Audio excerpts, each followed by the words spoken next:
नमस्कार दोस्तों, आपका स्वागत है मूवी माइंड में। आज हम बात करने जा रहे हैं 2025 की एनिमेटेड महाकथा महाअवतार नरसिम्हा की एक ऐसी कहानी जहां धर्म, शक्ति और ईमानदारी टकराते हैं। इसमें हम देखेंगे कैसे एक नन्हे भक्त की अटल भक्ति से जन्म लेता है भगवान विष्णु का अत्यंत शक्तिशाली अवतार नरसिम्हा।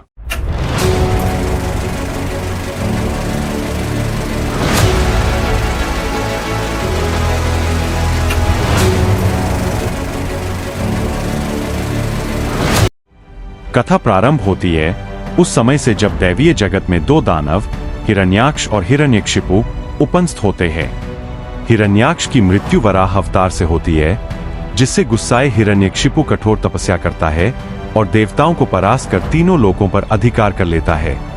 इतना ही नहीं, वह स्वयं को ईश्वर घोषित कर देता है और विष्णु की पूजा का निषेध कर देता है। हिरण्यकशिपु का पुत्र प्रहलाद जन्म से ही विष्णु में समर्पित एक भक्त होता है। वह पिता के विरोध और अन्याय के बीच भी अडिग रहता है। कितनी ही बार हिरण्यकशिपु उसकी हत्या करने की कोशिश करता है, जंगल में छोड़ देना, सांप के पास छोड़ना, आग में फेंकना, लेकिन विष्णु की कृपा से प्रहलाद हर बार बच जाता है। प्रचलित दृश्यों के माध्यम से फिल्म विस्तार से बताती है कि कैसे हिरण्यकशिपु की अहंकारपूर्ण शक्ति उसे विष्णु से टकराव पर उतार देती है। प्रहलाद की भक्ति लगातार बढ़ती है, जिससे हिंदवश हिरण्यकशिपु अत्यधिक क्रोधित हो जाता है।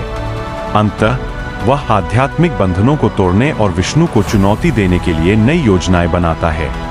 हिरण्यकशिपु भक्त प्रहलाद से कहता है, मैं तुम्हें किसी भी रूप में मार सकता हूं, लेकिन कोई भी जीव धरती पर, आकाश में, दिन या रात, यह शर्तें उसे अमर बनाती है। तब विष्णु प्रकट होते हैं नरसिम्हा अवतार में, आधा मानव आधा सिंह।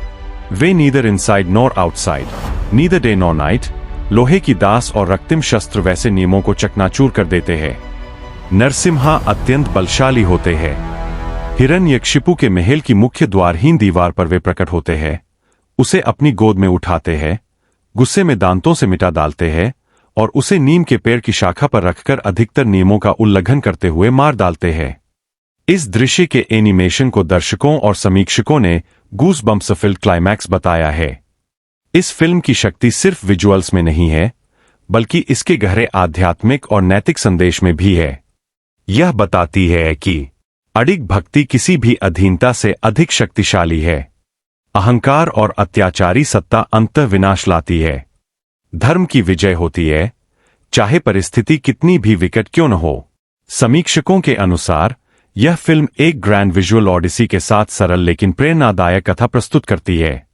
निर्देशक अश्विन कुमार की यह डायरेक्टोरियल डेब्यू है, जिसने हॉम्बेल फिल्म्स और क्लीन प्रोडक्शंस के साथ मिलकर भारत में मिथोलॉजिकल एनिमेशन को एक नया मुकाम दिया। पूरी फिल्म लगभग 141 मिनट की है और इसे 2D और 3D दोनों में रिलीज किया गया। दृश्य और VFX की गुणवत्ता को उच्च स्तरीय कहा गया है। बहुत प्रशंसा मिली है विरूपण, आवाज, संगीत, सैम CS और एडिटिंग पर। इसके बावजूद कुछ आलोचकों ने स्टोरी पेसिंग में मामूली कमी बताई है। फिल्म ने 25 जुलाई 2025 को रिलीज होकर पहले 5 दिनों में 29 करोड़ रुपए से अधिक कलेक्शन की और पहला सप्ताह 40 करोड़ के आसपास तय किया। हालांकि फिल्म ऑनलाइन पायरेसी की समस्या से जूझ रही है, लेकिन ट्रेड एक्सपर्ट्स का मानना है कि हिंदी वर्जन संभवतः सितंबर 2025 तक OTT प्लेटफॉर्म जैसे जियो हॉटस्टार पर आ सकता है। तो दोस्तों, ये थी कहानी महाअवतार नरसिम्हा की, एक प्रेरक कथा जो दिखाती है कि भक्ति की शक्ति में पूरी सृष्टि झुक सकती है। अगर आपको वीडियो स्क्रिप्ट पसंद आई हो तो चैनल को लाइक, शेयर और सब्सक्राइब करें। नीचे कमेंट में बताएं कौन सी कहानी आप अगली बार सुनना चाहेंगे।